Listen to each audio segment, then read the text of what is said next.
ভিডিওতে একজন কমেন্ট করেছিল যে আমি কি বই পড়ি তার উপর একটি ভিডিও দিতে।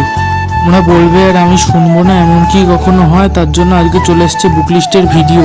ভূগোল দিয়ে শুরু করছি। ভূগোলে পড়ি সুদীপ্ত হালদারের লেখা এই বইটি, দেবুক কনসার্নের। তারপরে পড়ি বসু মল্লিকের এই প্রান্তিক প্রকাশনের এই ভূগোল বইটি। তারপরে চলে আসে জীবন বিজ্ঞানে সাঁতরার এই বইটি পড়ি, দুলালচন্দ্র সাঁতরা। আর একটা বই আছে, সেটা হচ্ছে শুভ্রনীল চক্রবর্তীর ছায়া, এই বইটা পড়ি। ইতিহাসে সুভাষ মিস্ত্রির ইতিহাস বইটা পড়ি, এটা মার্কেটে অতটা প্রচলিত নয়। আর একটা বই পড়ি, সেটা হচ্ছে প্রণব চট্টোপাধ্যায়ের লেখা প্রান্তিকের, এই একটা বই পড়ি। ভৌত বিজ্ঞানের জন্য অভিনব ভৌত বিজ্ঞান ও পরিবেশ, আর সাঁতরার ভৌত বিজ্ঞান ও পরিবেশ, এই বই দুটো পড়ি। পরে চলে আসছি সহায়িকায় বাংলায় পড়ি দীপঙ্কর মল্লিকের এই সহায়িকাটি। ভূগোলের জন্য রায়মার্টিনের এই ভূগোল বিচিত্রা। সাঁতরার জীবন বিজ্ঞানের এই সহায়িকাটি পড়ি।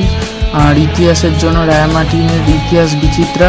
আর ভৌত বিজ্ঞানের জন্য পড়ি ছায়ার ভূঁইয়াদরের এই সহায়িকাটি। আর ইংলিশ প্র্যাকটিসের জন্য ডাফ অ্যান্ড দত্তর এই প্র্যাকটিস বইটা ব্যবহার করি। তো ভালো লাগলে চ্যানেলটি লাইক সাবস্ক্রাইব করেছে, এবং যদি কোনো বিষয়ের উপর ভিডিও চাও তা কমেন্টে লিখে যাও।